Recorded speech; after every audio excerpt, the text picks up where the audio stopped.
few weeks ago, on a typical Thursday morning, I was getting our two kids ready for school at 7:30. The usual chaos of getting everyone ready was interrupted by the loud ringing of the phone. I was curious, wondering who could be calling so early. The caller ID showed an unfamiliar code, which made me even more curious. "Hello?" I answered cautiously, holding the phone to my ear. Lo and behold, it was Claire, my wife. I was confused because we had just spoken the night before. Claire works for a small marketing firm, and her call immediately grabbed my attention. I take care of our kids and work from home, while she's always on the move, working at a printing company in the center of our town. Despite our different schedules, it worked well for us, and we made a decent living. We live in a cozy suburban house with 4 bedrooms and a swimming pool, and we're fortunate to have a wide circle of friends. Claire told me that the previous night, when she went to the hotel lobby to get a newspaper, her purse was stolen. "Please cancel our credit cards immediately and request new ones urgently. I've already informed Joy, my boss. She'll get new American Express company cards sent to me overnight so I can have them before I leave tomorrow, and she's also going to transfer some money to help me through this." My wife said she was worried when she heard. "You're usually very cautious with your belongings. Can you clarify what happened?" This is your story channel. If you haven't subscribed yet, please join us to stay updated with more real stories happening around you. "Can you clarify what happened?" Regrettably, I was a bit absent-minded and left my purse at the cashier's counter while I went to grab some more reading material. When I returned, it was nowhere to be found. The cashier said she was busy with another customer and didn't notice anything unusual. My driver's license was in there, too. The hotel sent staff to check the nearby dumpsters, so hopefully they'll find it. Otherwise, I might have to take a taxi to today's meeting. "Don't worry, I'll handle the credit cards as soon as possible. Sorry about my oversight, dear. Hopefully, apart from about $200 in my wallet, we won't face any additional expenses. We can replace the other cards gradually. Fortunately, most of my makeup is still in the room, so I'll be prepared for the morning presentation. How are the kids? I missed the times when we were all together. Let me recount what occurred around 6 weeks ago. Thankfully, I successfully canceled the credit cards before any unauthorized charges were made. But I didn't have my wallet, which had my driver's license and other important documents in it, so I didn't think too much about it. Life went on, but I have something important to share today. I found a statement from Claire's Fidelity account, where she manages a separate investment fund from the inheritance she got after her parents' tragic accident a few years ago. I've always been grateful for her privacy regarding the account, but while looking for our home insurance policy, I found a folder with monthly statements from her personal account. I remembered that the inheritance was about $350,000 after her parents died, and I was curious how much it had grown. To my surprise, it was over $400,000. While going through the statement, I noticed a withdrawal of $3,000 from the money market account about 6 weeks ago. I was curious about how she'd used that money, so I decided to look into her money market account. I was amazed to find out that she'd written a big check to a local jewelry store just a couple of days after losing her purse in the same city. I asked what she bought, but she hadn't mentioned it to me, and I hadn't heard her mention buying jewelry for anyone else. She has a brother, but I didn't understand why he would need $3,000. After thinking about it, I went to the jewelry store's website on the computer. I wrote down their phone number in case I had more questions. I picked up the phone and dialed the number. A woman answered and asked what she could do for me. I told her my name and what I was looking for. I explained that we had a problem with a purchase and wondered if there was a warranty. She looked for the purchase on her computer and asked what the problem with the rings was. I was momentarily puzzled, wondering what kind of ring she could have bought. Fortunately, the woman on the phone quickly clarified. "Oh, I remember this purchase. When she visited our store, she was visibly distressed and mentioned that her wedding and engagement rings had been stolen. She wanted to replace them, which proved to be quite a challenging task. While we were trying to find something that would work, she used the company's credit card as collateral and later sent us a check to cover the cost. Now that you've mentioned the issue with the rings, I'd like to assure you that our store provides a 90-day warranty for such situations. Is it possible that the diamond setting has become loose?" I'm a bit puzzled because she mentioned replacing the wedding and engagement rings, but never said she'd lost them. She only mentioned the purse being stolen. Took me a minute to process all this. I told the woman on the phone that I need to talk to my wife about this before making any more decisions. I'll let you know later. With that, I said goodbye. She seemed confused, but I was even more so. It was obvious the rings should have been in her purse when it got stolen. But why would she carry them with her if she didn't want to hide her marriage? As far as I know, there were no rules about disclosing your marriage status.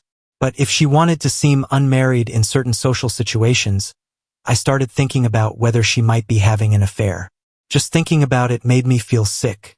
We'd been married for 11 years and had 2 great kids, Jeremy, 7, and Melissa, 6. I thought we had a perfect marriage and a picture-perfect family. Our personal life seemed gratifying to me, or at least that's what I had thought. She traveled once a month, staying for 2 or 3 nights in distant cities. If she had intentions of that nature, she might have seen it as a discreet opportunity. It seemed that losing the rings had deeply troubled her, leading her to opt for replacements that closely resembled the originals. I had purchased those rings with my modest earnings, so they weren't extravagant. Making a near replica wasn't too expensive. She could have reported the loss to the insurance company, but I probably would have found out if her purse was genuinely stolen at the hotel. I'm sure she should have reported it. I couldn't help but wonder what she claimed was missing. I decided to find the hotel's contact number and made the call. I asked about any records related to the theft of my wife's purse. They said they had a written account of the incident, and I asked them to fax me a copy. I got it pretty quickly, and it was written by Claire herself. In it, she said her purse was stolen while she was dancing in the hall. She said she left her purse at the booth where she was sitting, and when she came back, it was gone. Claire also said she didn't want to involve the police, which was pretty surprising. As I processed all this, I couldn't stop thinking about what it meant. She'd lied to me about the rings, and now I found out she'd made up that story about the shoplifting too. I couldn't stop thinking about it, and I couldn't come up with any other explanation. I felt like I needed to understand why she was so upset about the rings, or I was going to go crazy. It seemed pretty clear to me that she hadn't been honest about where the rings were. She said she lost them, but I knew better. She was with a guy she'd never met when she lost them, and I figured she was probably lying about that too.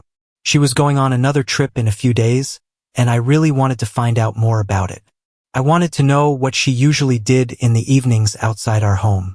If she was hanging out with other guys, maybe losing the rings was a wake-up call, making her think about her behavior. I knew that if I found out she was cheating, it would probably mean the end of our marriage, but I didn't even want to think about how that would affect our kids.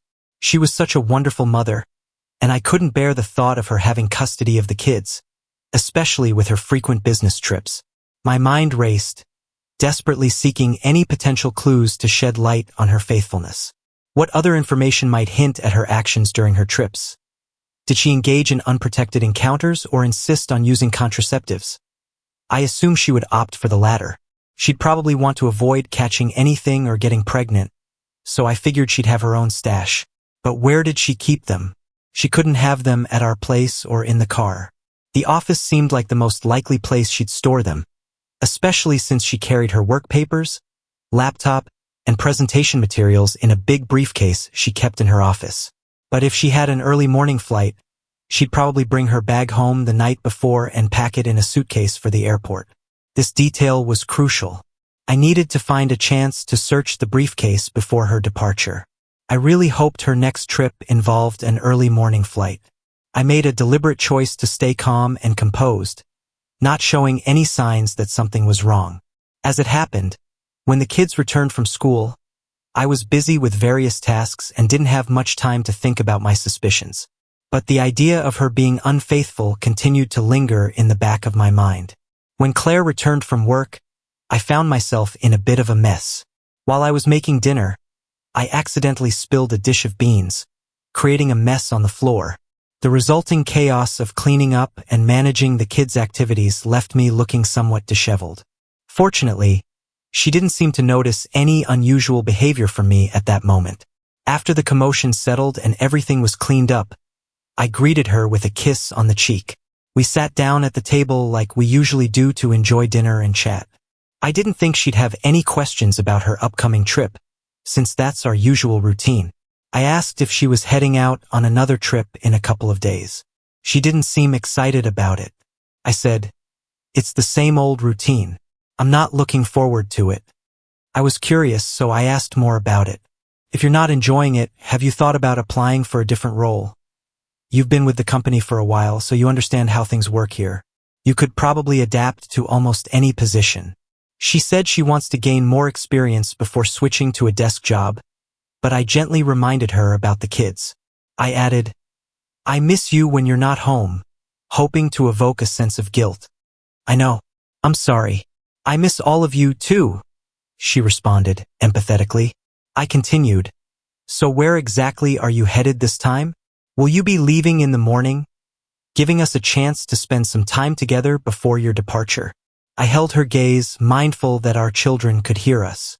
I was trying to act normal, but my stomach was doing flips, making it hard to eat. She seemed to think everything was fine, but her reaction was the same as mine. I wondered if she had stomach issues, but it turned out she was eating without really enjoying it. Maybe my suspicions were off, but I still felt like searching her briefcase. Maybe it would show me if she was loyal. "I'm just going to Denton, so I'll be leaving tomorrow morning at 7:30. She said I need something to keep me going until I get back on Friday, and she gave me a wink, so I responded in a similar playful manner, trying to keep it light. To my surprise, she blushed. She said she'd be bringing her briefcase home the night before her trip, so she wouldn't be stopping at the office before heading to the airport. She seemed really excited about her trip in front of the kids and me, so I figured she probably wasn't doing anything fishy on her trip. I'm hoping to find out the truth. When I looked through her briefcase the night before her trip, Claire was in a good mood. She parked her car next to mine in the garage like she always does, and she looked excited. I'm not sure if her excitement was because of our conversation or if there's another reason. When she got into the house, she didn't bring her briefcase with her, so I figured it was still in the car. I was busy cooking dinner, so we sat down at the table. She casually asked if I could get her suitcase from the garage after we finished eating. "Sure," I replied, trying not to show any suspicion. "Are you all set for your trip?" she asked, trying to reassure me. "Oh yes, it's a routine trip. My briefcase is in the car, ready for the journey. I'll pack an overnight bag with the essentials." I asked if she had any plans while she was away, and she said no, that she and the kids would stick to their usual routine during the week. Then she said that maybe we could plan something family-friendly for the weekend, and I was like, "Sounds like a plan." After we finished dinner, she helped me clear the table in the kitchen and loaded the dishwasher. Once we were done, she headed to the bedroom to pack her things, while I made my way to the garage to get her suitcase. When I checked the car, I didn't find the briefcase inside, which made me think it was in the trunk. I had already thought of a plan to get it later. When I went back to the bedroom with her suitcase, I casually asked, "Do you know where the car keys are? My tire seems to be slowly losing air. If I take it to the station, Jerry can fix it right away." She seemed puzzled for a second, then handed me the car keys. She proposed an alternative, saying, "Couldn't you just use the spare tire? It's meant for emergencies." I responded, "Yes, the spare tire is for emergencies, but we have enough time to properly fix this. I think that's the best plan." I hurried back to the garage before she could change her mind. Swiftly, I drove her car out of the garage and headed to the junction station owned by my friend Jerry from school. Pulling up in front of one of the service bays, I honked my horn to get his attention. Jerry noticed me and opened the bay door, allowing me to drive in before closing it behind me. "What's up, buddy?" Jerry asked, curious. I said, "My tire was supposed to be fixed here, but I needed a little time to check something else. I figured I might have some issues at home." "Trouble at home?" Jerry asked, a hint of concern in his voice. "Maybe," I admitted, opening the trunk and getting Claire's briefcase. I unlocked it and put it on a nearby workbench. Jerry realized a customer needed him, so he simply said, "Well, I've got a customer, so take your time, my friend." I nodded to Jerry and went back to the small shop attached to my station. I started searching the briefcase, making sure not to disturb anything. I went through the pockets on the lid, and to my surprise, I found a package that caught my eye. When I took it out, I felt my heart drop when I saw it was an open package of birth control with about 3 pieces missing. My worst fears were confirmed. I carefully put the package back where I found it and closed the briefcase again. I stashed it in the trunk and locked it. Just as Jerry came back, "Did you find what you were looking for? What's going on?" he asked, clearly curious. "I'm afraid so," I replied, feeling a mix of disappointment and sadness in my voice. "Mind if I stay here a bit longer? Maybe you could check the tire pressure while I pretend to have resolved the issue." Jerry looked at me curiously but complied without saying a word. He truly was a loyal friend. While Jerry checked the tire pressure, I drove out of the bay and pulled up at a gas station. I filled the tank with gas, not sure when I'd do that for her again. On my way back home, I was super grateful to Jerry for understanding. When I pulled into the garage, I felt totally overwhelmed. I was angry and frustrated, and I couldn't understand how she could do this to our marriage, our kids, and me. I started thinking about what my next steps would be to get full custody of our kids. I needed proof that she'd been unfaithful and misbehaving. I knew she wasn't a great partner, but I did think she was a good mom. The kids need a mom in their lives. Visitation rights would probably be granted, but I want full legal custody. She'll have to tell her brother and friends why we're getting divorced. When I got home, I went into the bedroom and asked, "Is everything set?" It was just a nail issue. "Okay, thanks," she said, but she still wasn't looking at me. I went to the kitchen for a beer and then sat down with the kids who were watching TV. About 30 minutes later, Claire joined us. I was pretty calm by then, but I felt pretty down when I thought about how our family was about to change. I was surprised when Claire moved closer and snuggled up to me, whispering, "Are you ready for tonight?" I took a sip of beer and said, "I think so, but I have a stomachache." Claire said, "Oh, that's too bad, honey." She held me.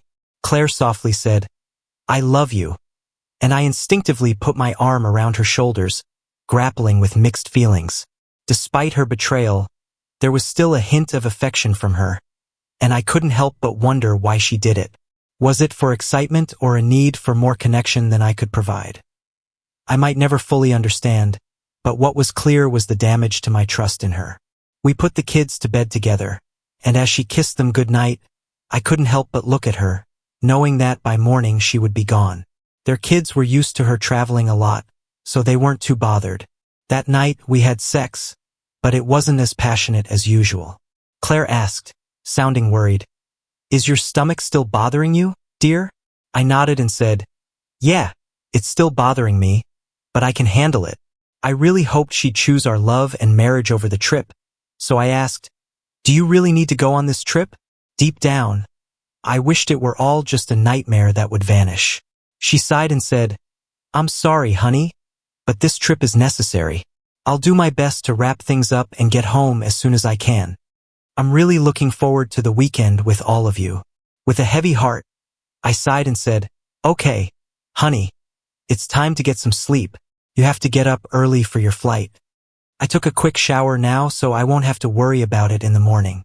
"Okay," I replied, while she stepped into the shower. An impulse led me to inspect her suitcase to see what she had packed. The clothes on top seemed businesslike, but I was surprised to find, upon closer examination, a selection of her most seductive lingerie and a small black cocktail dress in which she always looked irresistible. Respecting her personal space, I carefully returned everything to its place, closed the suitcase, and went back to bed. Couldn't sleep that night. When I heard Claire stirring around 5 in the morning, I chose not to say goodbye, as is our custom. I felt a mix of weariness and sadness, and she asked, "Still not feeling well, honey?" I nodded, struggling to express the turmoil within me.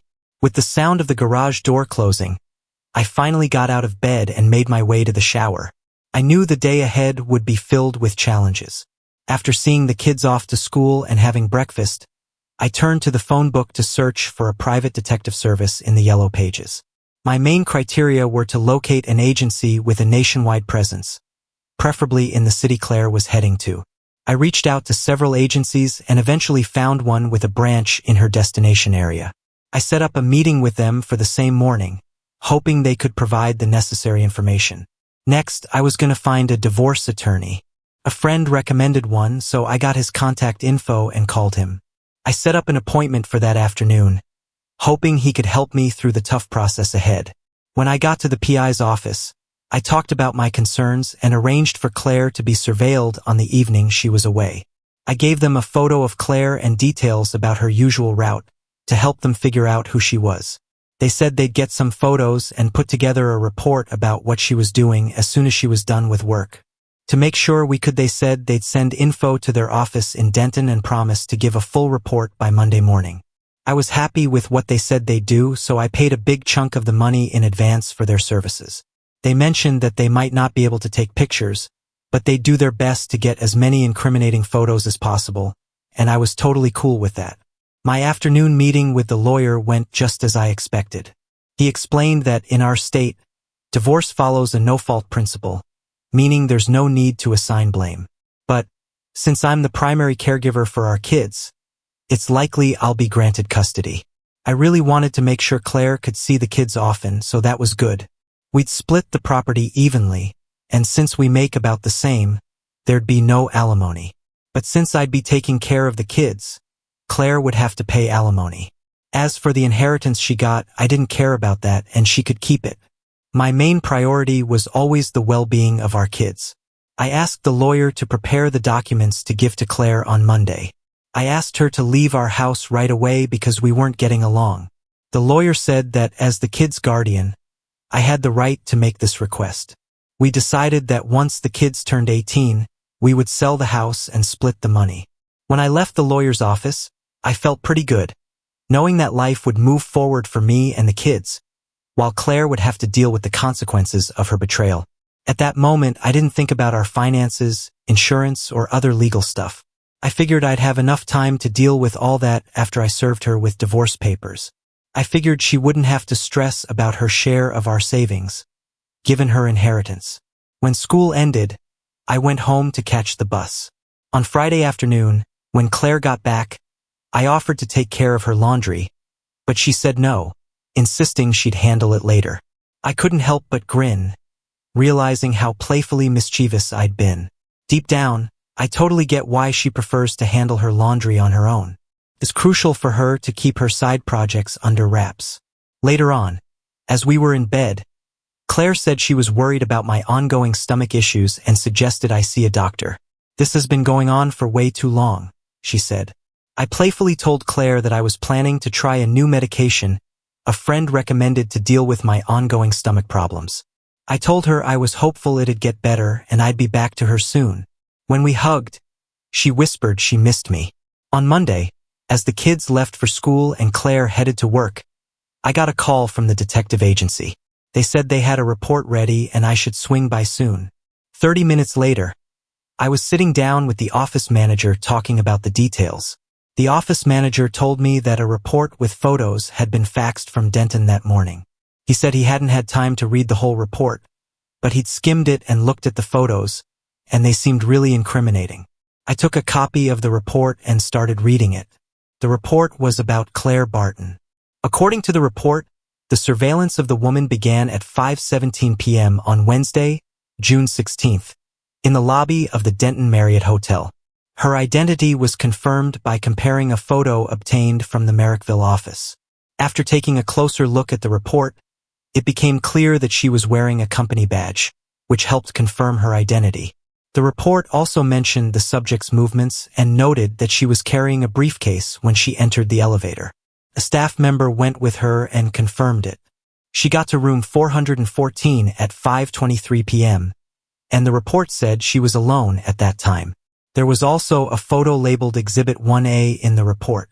It showed the woman dressed professionally before she went into the room, and it was clear she still had rings on. It looks like the photo was taken secretly on a cell phone. The agents had rented a room across from the subject's room. At 6:31 p.m., they got a signal that the subject had left her room and was heading for the elevator. 1 minute later, at 6:32 p.m., the subject got out of the elevator and went into the lobby. The report said she was dressed like in Example 1B. When they checked out Example 1B, They noticed that Claire was wearing a small black cocktail dress with high heels. They also saw that she wasn't wearing her wedding rings, which was surprising because she had mentioned that she was wearing them in the photo. The staff had also rented a room across from hers. A minute later, at 6:32, the subject exited the elevator and entered the lobby. The report noted that she was dressed as described in example 1B. When I checked example 1B, it was clear that Claire was wearing a small black cocktail dress paired with high heels, and she was also wearing the necklace I had given her for our 10th anniversary. But what stood out the most was the absence of wedding rings on her left hand. The photo clearly showed she wasn't wearing them. There was also a photo, identified as Exhibit 1D, that showed Claire and a man in a tight embrace. They were sitting in a booth and looked like they were enjoying a passionate kiss. It was clear from the picture that they were really connected. At 8:51 p.m., the report said that they left the restaurant, took the elevator, and went up to Claire's floor. There was another photo labeled Exhibit 1E that showed Claire and the man going into her room, room 414. In this photo, Claire looks a little tipsy, but clearly enjoying herself. At 11:13 p.m., the man left the building. The report included the license plate number of a car registered to Alexander B. Tate, who lives at 1424 Azalea Drive in Denton. Alexander B. Tate was married with 2 kids. I looked into the report some more and saw that Claire did the same thing the next night with someone else. The report was signed by an investigator from Denton, which made me really anxious and upset. It was obvious that my wife was living a double life, and I couldn't accept her actions. It was a betrayal that exceeded my worst expectations. Even the fact that Claire had lost her wedding rings didn't stop her from being careless. After settling the bill with the private detective, I thanked them and left. I made sure to take 2 additional copies of the report, which were recorded on a CD to keep them safe. Once I got back home, I wasted no time and immediately called my divorce attorney. I asked about the status of the divorce papers, and the attorney confirmed they were ready for filing. I told them to start the filing process and specifically asked that the papers be served to her at her workplace the next day.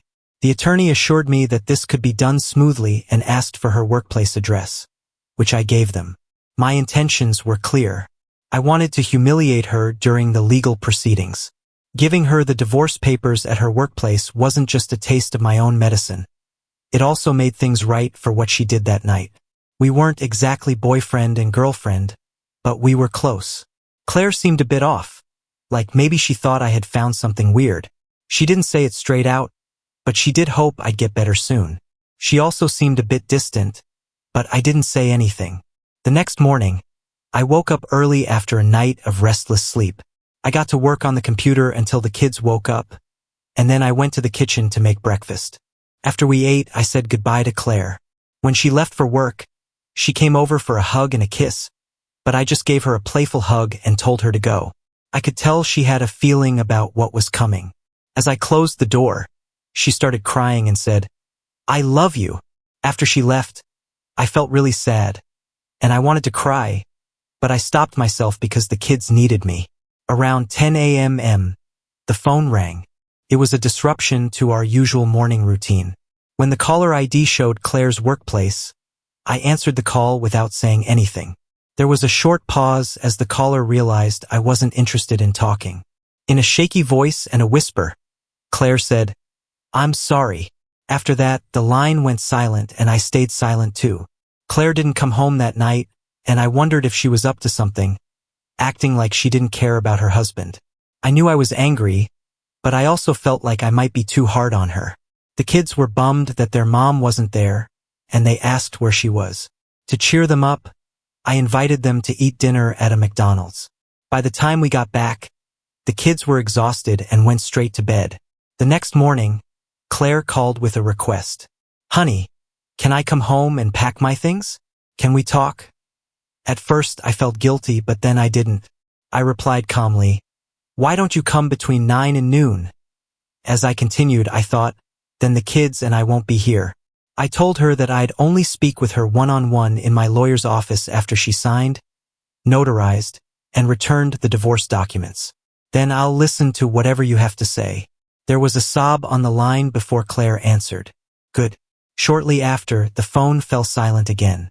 She signed the divorce papers, and 6 months later, our marriage officially came to an end. It turned out she got pregnant during the affair, but when she tried to hide it from her last lover, contraception didn't work because she was close to her childbearing age. Even if I hadn't found out about the affair through the lost rings, the truth would probably have come out eventually, since there were rumors she was dating again. If she ever gets close to getting married again, I've thought about honestly warning her future spouse about her unfaithfulness. It seems unnecessary for her to deceive and hurt another person. We had a meeting, and during our conversation in my lawyer's office, I shared my thoughts with her. She pleaded with me to reconsider the divorce decision. She talked about how difficult it was for her not to have unrestricted access to our children. However, I explained that I couldn't trust her anymore. Then she mentioned that she had seen a psychologist who diagnosed her with lymphomania. She said her impulses were under control, but I wasn't so sure. I told her that even if she's got her urges under control, she should have sought help sooner. If she dealt with her cravings from the start, she might have avoided the whole situation. When I left the lawyer's office, she was still crying. I recently got in touch with a friend from school who keeps me updated, and he told me that my ex-wife works at a nightclub. He says he's seen her there a few weekend nights, hanging out with different guys and acting provocatively. It really hurt to see my kids having such an irresponsible mother. Maybe my ex never really got over. Claire's friend also called me and said she's not doing well. She said my ex-wife needed my help because she had herpes, but she kept doing her thing. I felt bad for her, but I told her I couldn't help and I didn't want to. Claire chose this lifestyle, and now she's dealing with the health issues that come with it. I started dating again, and I think I found someone special. This woman is around my age and was also divorced. She found out that her ex was cheating on her and didn't put up with that. She's got a lot of strength and resilience, which I really admire. It seems like my kids like her too, and I think it's only a matter of time before I take our relationship to the next level.